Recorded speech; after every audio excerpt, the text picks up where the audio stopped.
The numbers told the story. They always do.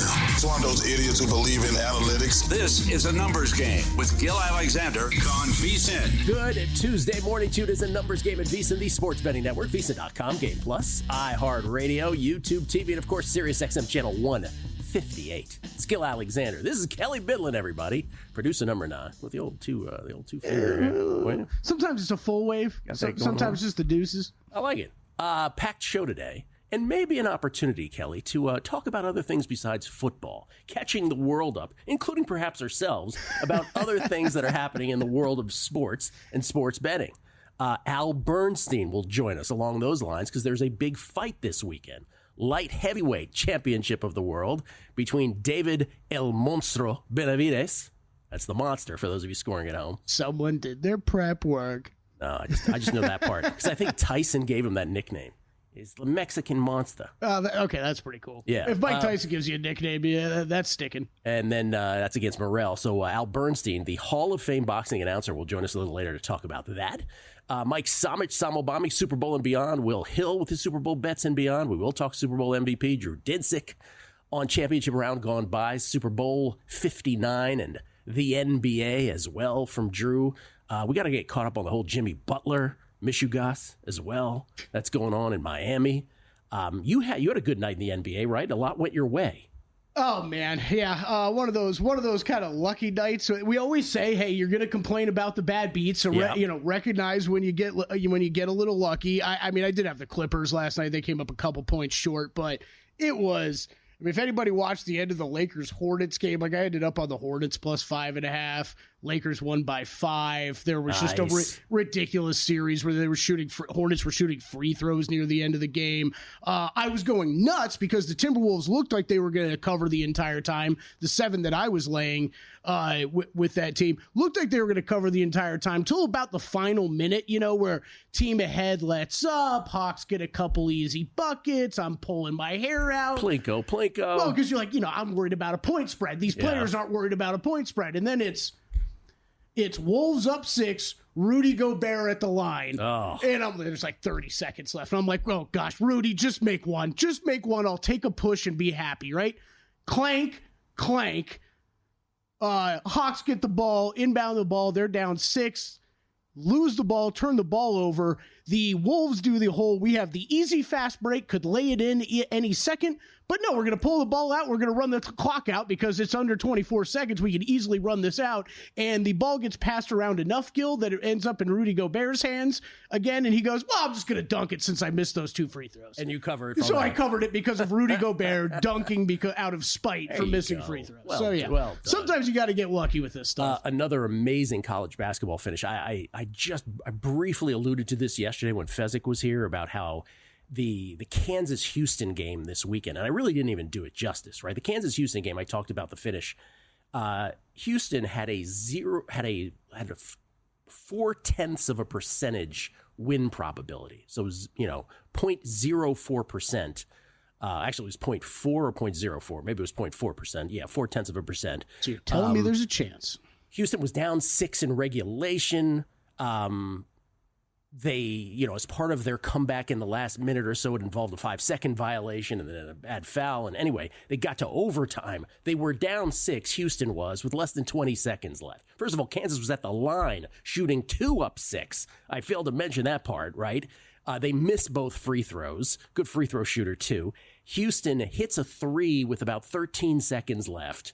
And then, of course, you know what happens. Steal, 3, splash. We go to double overtime where Houston wins. So that was an amazing finish on Saturday. And then last night, did you see the Arizona-Iowa State finish? Yeah. I feel like everybody and their mother bet that game last night. I feel like it's the most bet college basketball game of the year. They both were the same situation because it was a home dog, right? A very slight home dog playing against the nationally, in the case of Kansas and Houston, both teams highly ranked. This one was, Iowa State towards the top of the rankings in college basketball, a top 5 team, and but same situation with a slight home dog, and Caleb Love, playing in his 14th year of college basketball, sinks a 55-footer to force overtime. And you know why? Because Stevie Fezzik was on Arizona, and he's the biggest luck box I've ever met in my entire life. He's a great sports bettor, and he's by far the luckiest human being I've ever met in my life. That is why Caleb Love hit that jumper, and of course Arizona goes on to crush them in overtime. I just like what you said about Caleb Love, because that's when I saw the highlight. I'm like, I feel like this guy's been playing college basketball for 7 years now. We are not usually the show that talks about coaching, hirings, and firings in the NFL. We usually stick to the sports betting part of things. But, yesterday there was an opportunity to talk, because there were 4 introductory press conferences in the NFL yesterday. It gives us a little chance to sort of try to condense it. And I'm reminded, Dave Ross, the host of By the Books that precedes us here on the network, and I appreciate this great joke, Kelly, that Jerry Seinfeld once told Norm Macdonald. And Jerry Seinfeld prefaced the joke by saying to Norm Macdonald, Jerry Seinfeld, a Jew, Norm Macdonald, a Gentile. He prefaced it by saying to Norm Macdonald, Norm, I'm going to tell you the greatest Jewish joke ever, and you're not going to understand it. And the joke goes, 2 Gentile businessmen, 2 non-Jews, meet on the street, and one says to the other, how's business? And the guy responds, great. That's the joke. Now, if you're in the tribe like I am, that is hilarious. Because, now, if you're not, you probably don't understand it. Norm Macdonald didn't understand it either. Do you understand the joke? We prepped you on it. Yeah, I was just saying, you and Dave were talking about this for I don't even know how long last week. The joke is, right, that those of us who are in the tribe, in our DNA, we like to complain about everything, right? So no 2 Jewish businessmen would come to each other and say, how's business? Or we'd be like, well, the secretary isn't doing so well. The bookkeeper stole money from me, whatever it is, right? But it's both simultaneously a joke about us and a joke about you, because it's like, of course you guys wouldn't get it because everything is peachy keen. And I would just say maybe just a shade below complete authenticity in the response. And so it's a joke on both sides. And that's how the NFL head coaching hiring press conferences seemed to me yesterday. Can we start with Dallas and Brian Schottenheimer? He had this to say. We're going to win, and we're going to win a championship. Otherwise, why are we doing it?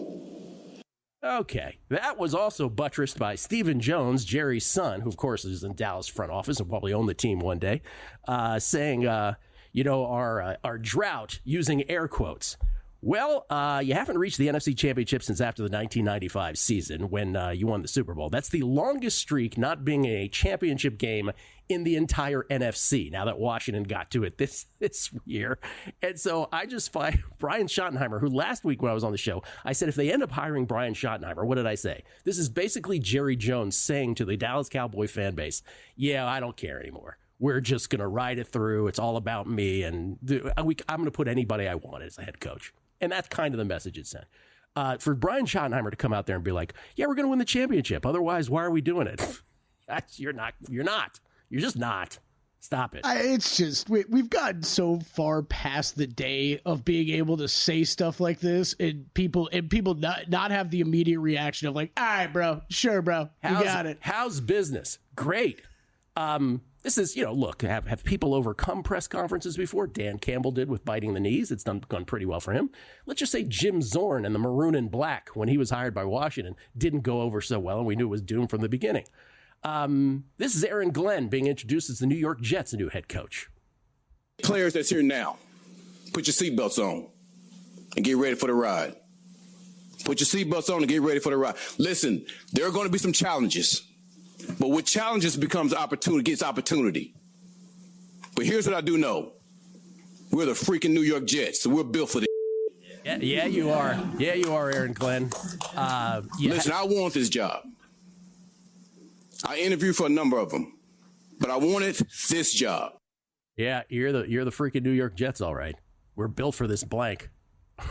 Jets have the longest playoff drought in the NFL, 14 seasons. What are you built for? No, they're built for the suffering. Is there anybody who comes out of that Cowboys press conference and that Jets press conference thinking to themselves, oh, yeah, he's right. We are the Dallas Cowboys, and we are playing for a championship. We are the New York Jets. We're the freaking New York Jets. I took that very differently from Aaron Glenn. From Aaron Glenn, it was the look. This is going to be tough. We've been through a lot as a franchise, so we're gonna be okay because of that. And now the Cowboys is just straight delusional. And now, well, that's just straight delusional. I find them both delusional. And now, perhaps Captain Delusion, Liam Cohen being hired as the head coach of the Jacksonville Jaguars. How do we make Trevor Lawrence in this offense as dynamic and explosive as we can be? Right? We've got to build it around him as well, right? We've got to make every part of this about improvement, and he will be a part of that process. He's earned that right. I cannot respect his toughness and mentality and work ethic more than I do already from afar, and this will all be about Trevor right now.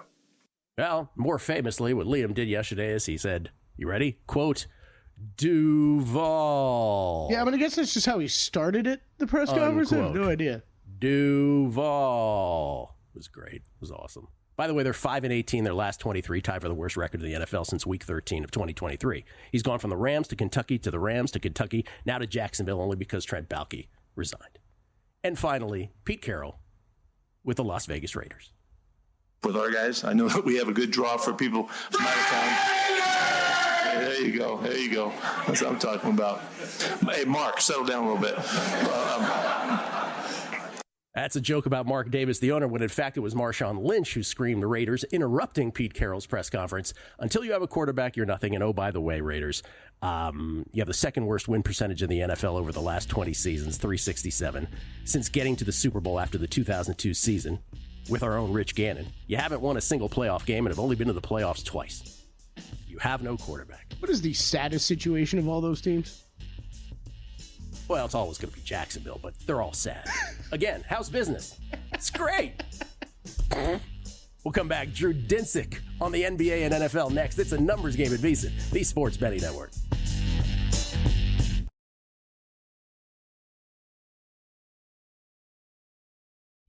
A numbers game on VSiN, the Sports Betting Network. Want to bet smarter? Start with Smarter Insights. Right now, you can check out VSiN Pro articles like VSiN's Pro Super Bowl Preview. That's VSiN's Super Bowl Preview. Greg Peterson has the college basketball best bets and a Circa Super Bowl Squares explanation guide. How about that? Later today, you can check out Zach Cohen's best NBA props and picks, Jonathan Davis's best NHL player props and bets, and Lou Finocchiaro's UFC Fight Night 250 preview. To get access to all the articles on VSiN.com right now, you can sign up for $59 off an annual subscription with promo code ANG. Just head to VSiN.com/subscribe to sign up today. It's Gill Alexander. We get tweets at Beating the Book. Always appreciate the feedback. This is from, Bruce Dobiggin. Your Seinfeld joke reminds me of the one my Jewish friend told me about the old Jewish guy who's lying on the road after being hit by a car. A concerned passerby kneels by him and says, "Are you okay?" To which the old guy says, "I'm comfortable."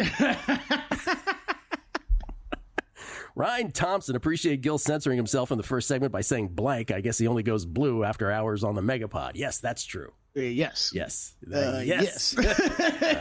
Yes. Hoops by Hoots breaking. Liam Cohen has now replaced Scott Hansen on NFL Red Zone after his rendition of Duval. Duval. I can't even do it. It was so bad. Had producers falling head over heels in love with him. Mark Geiger, how's business from the Oy Vey department with these new coaches? Number of Super Bowl wins next 5 years. 0 is at minus 1,800, he says. Wow. Pete is a touch older than yours truly, who has difficulty getting out of bed, and it goes downhill from there. Yo, Boomer, best of luck to you. Well, Pete Carroll's going to be 74 September 15th. We should all aspire to have his energy at his age. Yeah. That much I will not take away from him. 3Jack H3131, setting a reminder to bet all alt-under season win totals for Cowboys, Jags, Raiders, and the freaking New York Jets. The Raiders could at least be fun to watch, though, waiting for Pete to announce Marshawn as an assistant coach. DGen Southern Gent answering the question that you asked me. I'll tell you what the saddest situation of all those is, Kelly. It's the Cowboys, and it ain't even close, he says. A delusional owner that continues to rake in profits while his loyal but delusional fan base continues to support an abysmal product. Also, my wife's a Cowboys diehard. Yeah. He adds at the end. I think it's probably the Cowboys too, because of a lot of that. And what were Jerry's comments too at the press conference of he has no experience. He has none at all. This is the ultimate leap of faith. It was wait, what? Are you bragging about this? That sounds like you're bragging about hiring a guy that's not qualified for the job. Is that what you're saying? Like I said, we're not usually the show that talks about hirings and firings, but this was such a royal flush of crapitude yesterday that you almost had to. I believe in Aaron Glenn. I do. But the problem is that Jets roster. I mean, this is going to take, you're going to have to overhaul this probably 3 times before you're even at a place to start again with the New York Jets. Aaron Glenn, who would not answer questions about Aaron Rodgers either. Is he going to be your starter? Yeah, he avoided that the whole way. Reading between the lines, it sure sounded like that's going to be a large amount of ugly conversations ahead this offseason. Drew Dinsick joins us now, courtesy of the Progressive Guest Line. You can follow him on Twitter, whale_capper, the host of not one but 2 podcasts, The Deep Dive, Dinsick Classic with Andy Molitor, and of course, NBC Sports NBC Sports Bet the Edge, pardon me. Could be called The Edge. That'd be even cooler with Jay Croucher. Drew Dinsick now joins us. How you doing, man? Great. Yeah, we'll take you to the edge. We'll take you past it. The commentary was great. I could have listened to that for another 5 minutes. The coaching cycle. Yeah, we woke up and the NFL is now Major League Baseball. There's haves and have-nots, and it's about quarterback. And the owners that are in charge of these teams that are trying to find their feet. It feels like this is going to, we're going to be doing this again, change half of the teams at the bottom to the teams that we're making jokes about next year. And then the next, the following season, it'll be these same teams again. It feels like I'm kind of taken aback by the degree of, just the lack of vision, the lack of any ability to develop coaching talent at these NFL, opportunities. It seems crazy to me that we're recycling some of these names. It was a comedy show yesterday. It sure was. Where's Dion? I'm still just blown away by this. If you had asked me 2 months ago, should Deion Sanders be an NFL head coach? I'd be like, man, I don't know. I don't know if that's really going to work out. But compared to some of these other names that are getting signed, I was convinced Jerry Jones was waiting for Kellen Moore, who he would have been able to interview had the Eagles won or lost this past week. Kellen Moore was available for the interview by rule. But no, he's like, no, we'll just go with this guy. We'll go with that guy. And if his name was not Schottenheimer, right? Right. Would he even be, would it even be that? I don't know. I don't know that anyone was banging down Brian Schottenheimer's door for interviews. So, Shanahan's kid is doing well. Maybe Schottenheimer's kid will be good. Absolutely. It's possible. You're absolutely right. Okay. By the way, let's just ask you the question. Of those 4 that hired head coaches yesterday, which is the saddest situation? Ooh.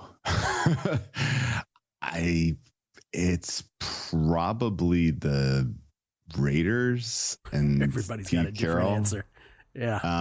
I saw you step way back and you're like, are the Raiders the type of team that could have afforded to take a swing on a young unknown to try to, kind of rescue what's going on there? And you look at the roster and you're like, well, that wasn't going to work. And so getting a guy who has some experience and can build a culture and all that, that idea makes sense. But if that's the way they needed to go, they should at least kick the tires on are there any coaches at existing spots that are kind of wearing out their welcome, like a McDermott or a Tomlin, right? Like anyone who we could poach who is we know to have at least still have close to a fastball in today's NFL.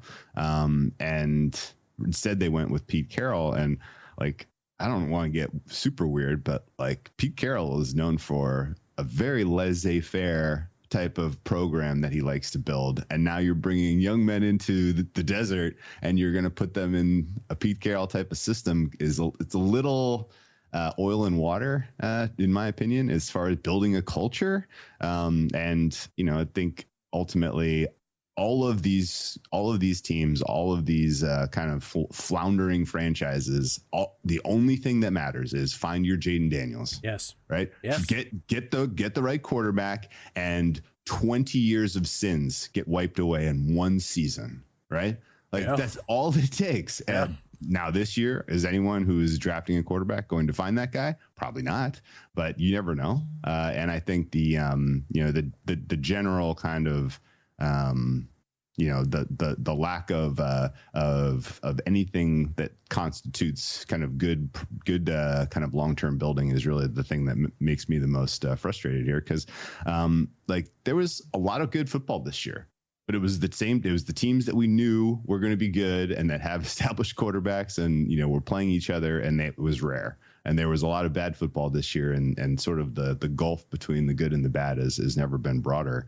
It's pretty sobering. And I think the dunking on Jerry Jones and Schottenheimer is extremely warranted. But in that same breath, like, that's the one kind of hire that I think probably has short-term success just because of how talented that roster is. And all of those guys, if they're healthy next year, like, that's a team that's going to be knocking on the door of the playoffs, if not clearly in. So, they have the best player, they have the best defensive player in football in Micah Parsons. If he plays 17 games, like, the Cowboys are going to be good regardless of how, whatever nonsense Schottenheimer's doing coordinating offense there. So, it's a weird time. The increasing chasm between the haves and the have-nots. One show has been saying that about sports for a few years now. I used to say it about baseball all the time. And you're right, it is about football. What about the pinnacle of the NFL, the Chiefs and the Eagles in Super Bowl 59, with the Chiefs 1.5-point favorites at the moment? We'll see what happens over the next 12 days.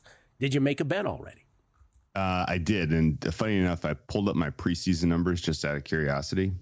And I would have made the Chiefs 1.39-point favorites on a neutral against the Eagles preseason. So we've learned nothing. We are back to kind of exactly what we knew. There was a gap between these guys, and the Chiefs were better, I guess.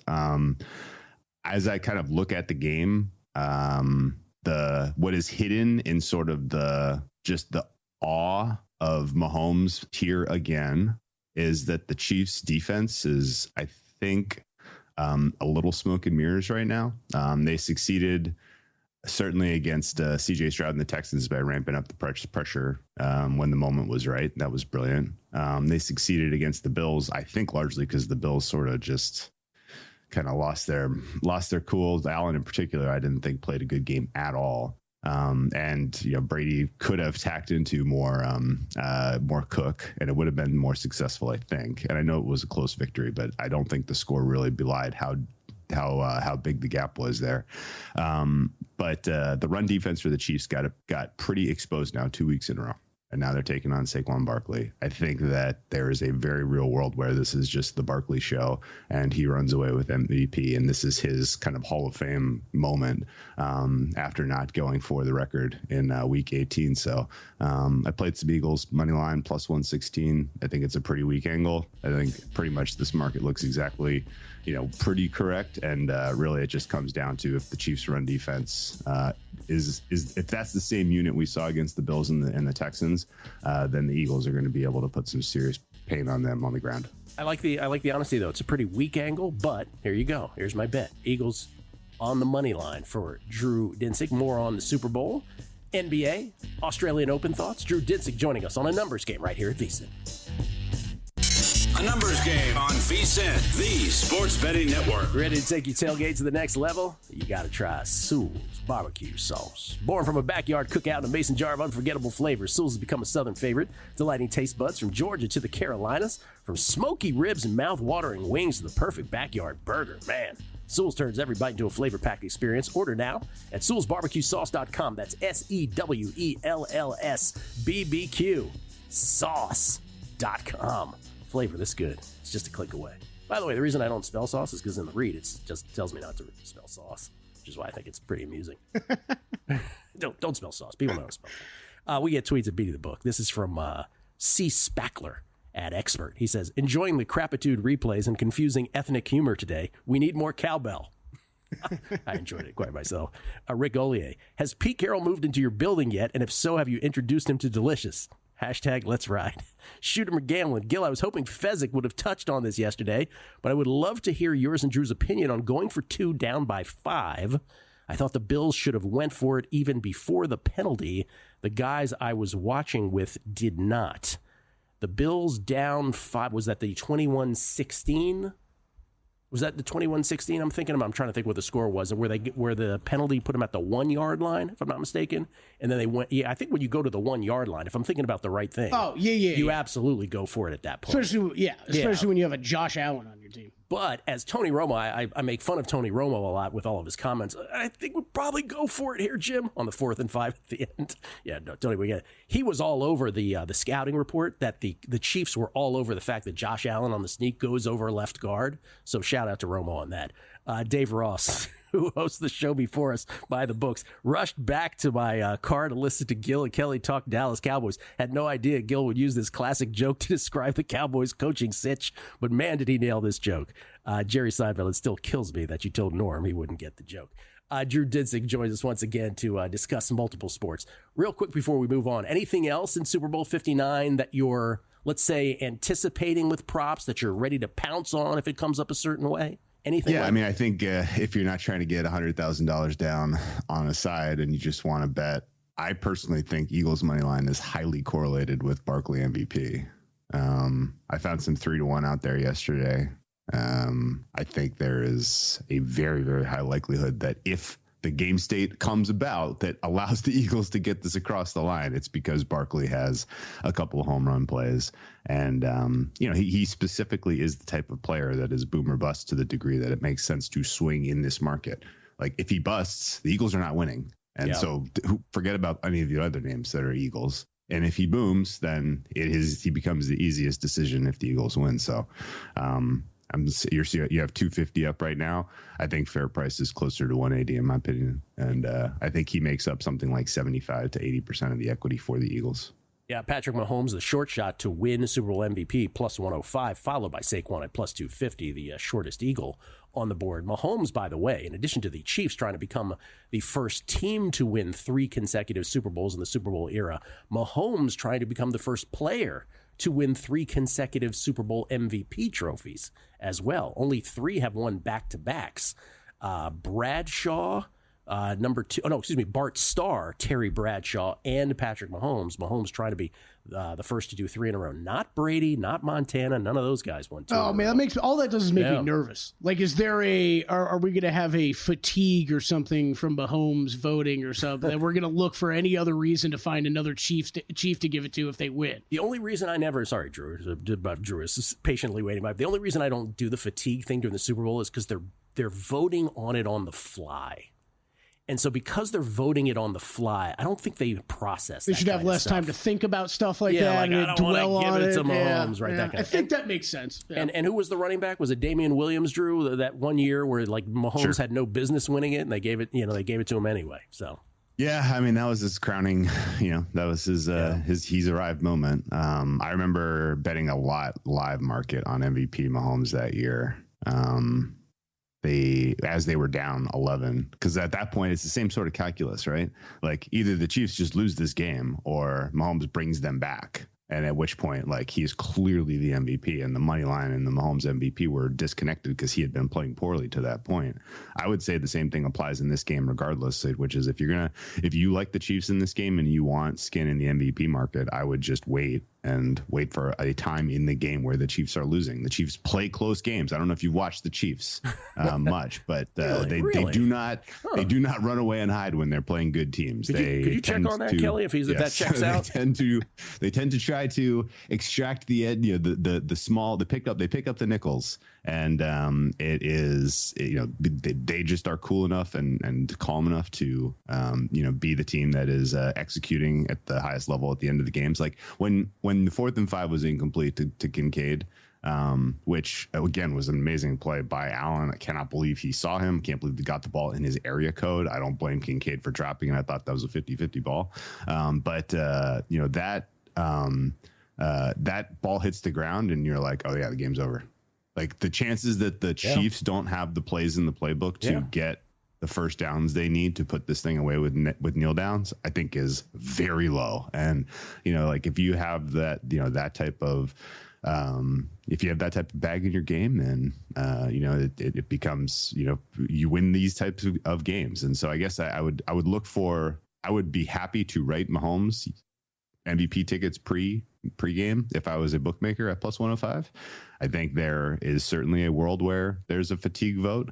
If it's, if there is a reason to give it to someone else, I think they will. But I also think that I will be watching the market live, seeing if there's an opportunity where the Eagles are, because there was times even in the third quarter against the Commanders where the Commanders defense was like clearly gassed, nothing left, and still it was like, well, Daniels is out here he's making magic. Like, this might get sweaty. I can't believe that this might get sweaty. And the Rams came back when in that game looked like it was absolutely done, almost won. And so I don't know that I trust the Eagles and put this thing away mode defense wise. And so if there's a 2-score lead here for the Eagles at any point, I'll definitely be playing some Mahomes MVP. Real quick, you said you're taking the Eagles on the money line. Fezzik was in here. He's a big proponent because of the postseason overtime rules, that if you're taking the dog, you should take the points. And if you're taking the favorite, you should take the money line because of the likelihood of a 1-point result in overtime. Do you buy into that at all? It's a really, really, really good point. But okay. Yeah. If it gets to overtime, it kind of feels like if that is the game state we're in, I don't think the Eagles are winning, and I don't know that it's because they score a touchdown, get a extra point, and then give up a touchdown and a 2. Yeah. It's because they just they puddle themselves, and the Chiefs are cool, calm, and collected, and score a touchdown going away. He said puddle themselves. Puddle themselves. I hadn't heard that one before. I like it. All right, real quick, rapid fire. What do you have of the NBA tonight, sir? Big night for fatigue angle, and actually big month for fatigue angle. The NBA has been weird this year, Gil. I got absolutely crushed in December, and I blame the NBA Cup for kind of completely, churning the schedule. But the extra rest that was afforded all those teams in December has come back to haunt them as they have the compressed schedule here in January. And so the teams with the fatigue advantage have just been printing so far. It has been a delightful month betting the NBA. I would say that the obvious angles tonight are the Sixers. That is down to 2. I got in. Oh, no, that's 4. I think there's a decent chance a bunch of Lakers sit. Most notably Anthony Davis and LeBron James. This could flip to Philly favorite, but either way, I think Philly covers. No Embiid, no Paul George, but Maxey and company have been playing competitive basketball lately. So Philly stays inside the number, in my opinion. I think Portland stays inside the number against Milwaukee. I think Golden State chooses their number against Utah. 12 is not enough. And then I have nothing for Houston, Atlanta. That one looks fun. All right. And then Australian Open postscript. Give it to us.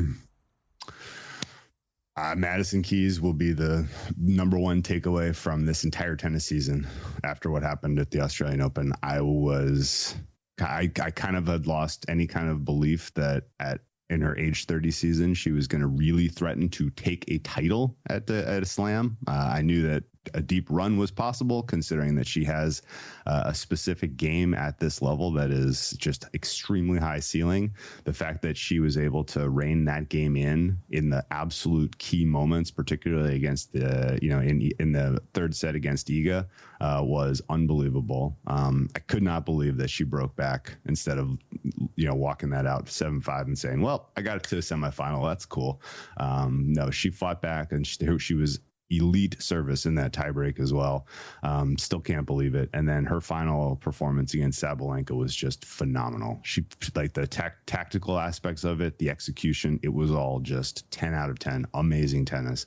And her return on championship point that ultimately won it was something that I will remember specifically from this Australian Open. It was so good. And it caught Sabalenka. Like, she literally was like, how did she do that? And the point was over. The tournament was over. It was pretty special stuff. Sabalenka handled it well, didn't she? As always. Yeah. Well. Yeah. As always. And then Sasha. She's a competitor, man. Yeah. She is. She wears her feelings on her sleeve. That's for sure. Absolutely. And then Sasha Zverev just with a absolutely horrible performance in the final. Drew, always appreciate it, man. Thank you so much. All right, best luck, guys. Drew Dinsick, everybody, at whale_capper. We'll come back. A little more MVP talk next.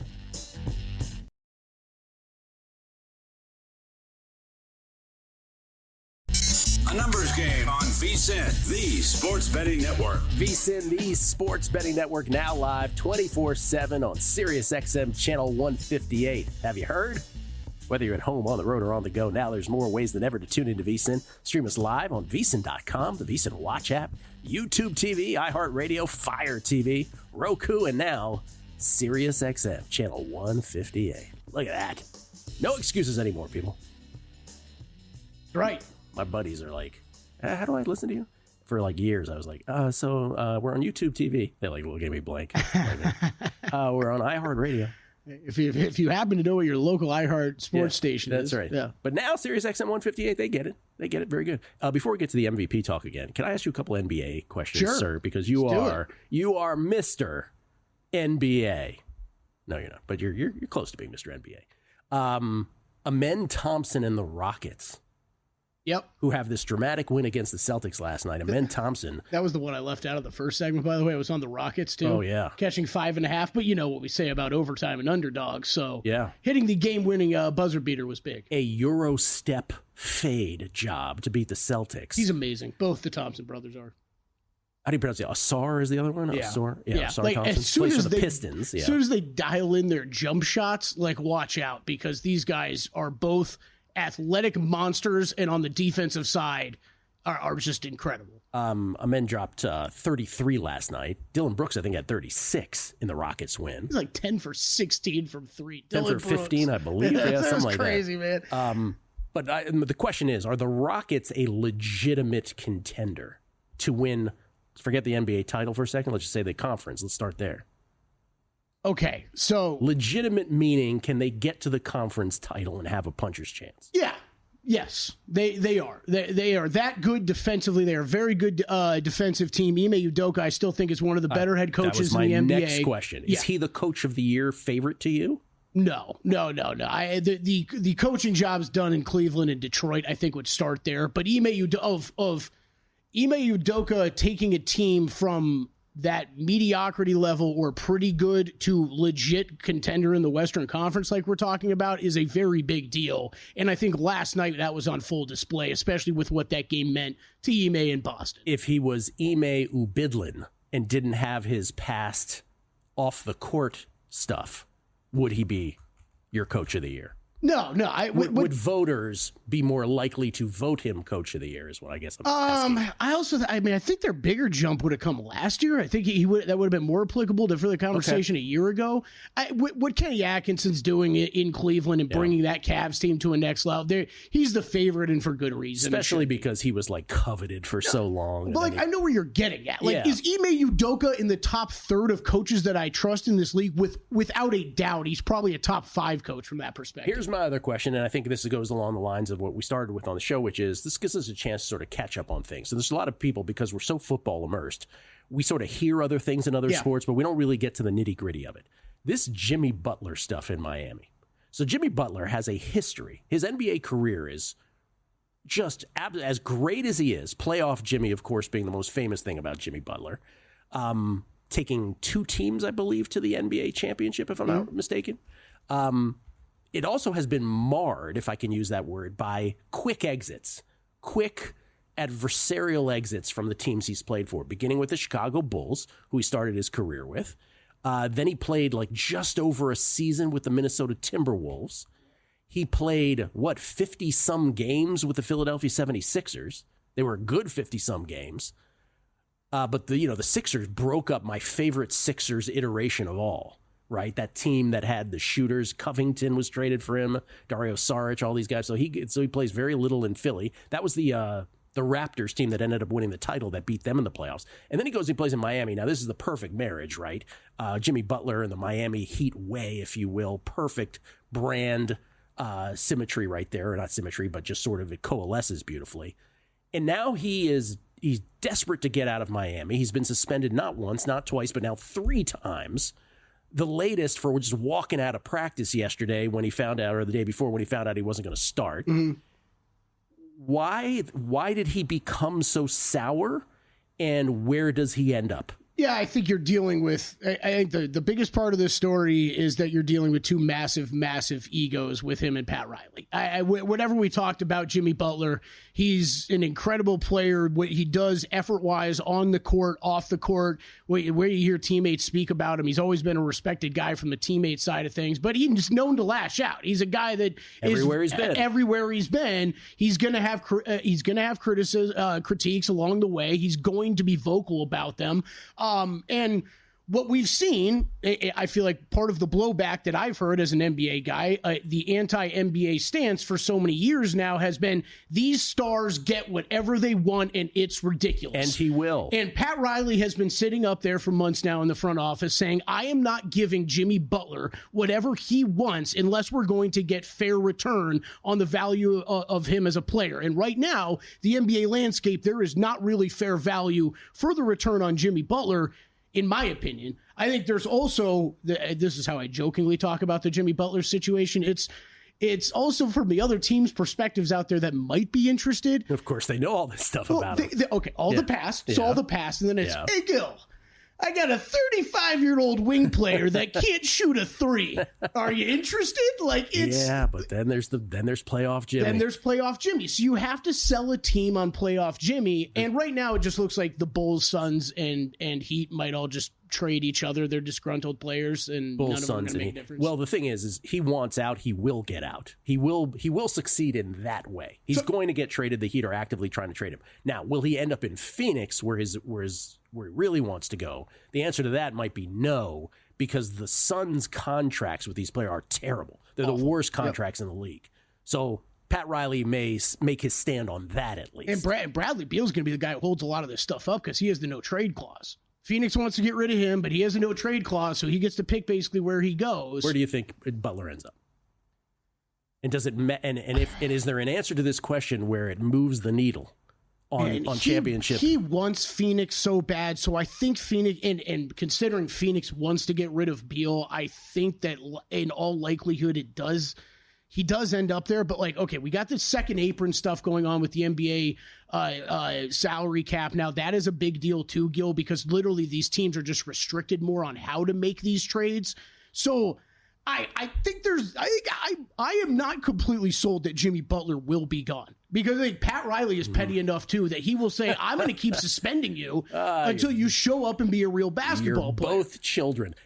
They're both children, and guess what? Eric Spoelstra, the best coach in the NBA, is getting caught right in the middle of this and having to walk the company line, and I don't really think that's fair, and I think it's starting to look really bad for the Miami Heat culture that we've talked about for so long. Wow. And it's impossible for these players not to be distracted when you're on the Heat. Well, I think if you're Pat Riley, you need to get rid of him, because you need to start refocusing on realizing. Of course, you do. You have to get rid of him, because he's created a situation where you can't keep him. And the truest thing you said, Kelly, was this is why people hate the NBA. That's exactly why. I mean, you got to rebuild at some point, though. You still have good pieces with Tyler Hero and Bam Adebayo, but Pat Riley's too stubborn to realize that you are a rebuilding team. Is he going to end up somewhere that's going to make a difference in the playoffs? That's the only thing that matters here, and we'll find out. We'll all find out together. If you can get ahead of that, great, but I don't know that we can. I'd like to see him on Memphis. By the way, Memphis? I think that would be interesting. By the way, we brought this up with Drew, Super Bowl 59 MVP, where Patrick Mahomes is going for his third in a row, an unprecedented third in a row. He's the short shot. Saquon is the short shot for the Philadelphia Eagles at plus 250. There you see it on the screen. Mahomes plus 105, Saquon plus 250. Then it's Hurts, who probably would have been the Super Bowl MVP 2 years ago had the Eagles pulled that out against the Chiefs. He's 3-1. And then everybody else is 20-1 or longer, beginning with Travis Kelce. Is there a bet here for you? I think Drew broke it down very well. I hadn't really thought about the Mahomes voter fatigue factor, because I was actually surprised. I don't think that's a thing. Okay, so I think if you like the Chiefs and you think like Gill, then Patrick Mahomes is the obvious correlated bet in this market. Well, I always ask it this way. What would happen? I know some people, I think Feliga came on and said Jalen Carter 70-1. Again, there's only 4 defensive players that have won the MVP since the turn of the century. It really has to go a specific way for that to happen. And we've seen, again, Mahomes win the MVP when he didn't necessarily deserve it, right? Yeah. Or wasn't the most deserving candidate. Let's put it that way. I shouldn't say it the former way. What is give me the scenario was the most likely? It's that Matt Brown, Travis Kelce thing from the divisional round, right? Where Mahomes threw for 177 yards and a touchdown. Kelce got 117 of those and the touchdown. Mm-hmm. Would Kelce get the MVP in that scenario? And if the answer to that is you're still equivocating on that, and you don't really know if Kelce would get the MVP even in that scenario, then you have to bet Mahomes if you're backing the Chiefs. The Drew point is the better one, though, with the fact that Saquon's giving you much more bang for your buck. it's a better market to bet the Eagles by proxy than it is the Eagles than it is the Chiefs as a result of that. Yeah, I thought he had a great point on that. Of just what are the chances the Eagles win this game, right? And Barkley doesn't have a big game. Yeah, it's pretty slim. I think it's a pretty straightforward market, no matter how you try to finagle it in your head otherwise. Will Hill, all his bets, Super Bowl 59 and beyond, next.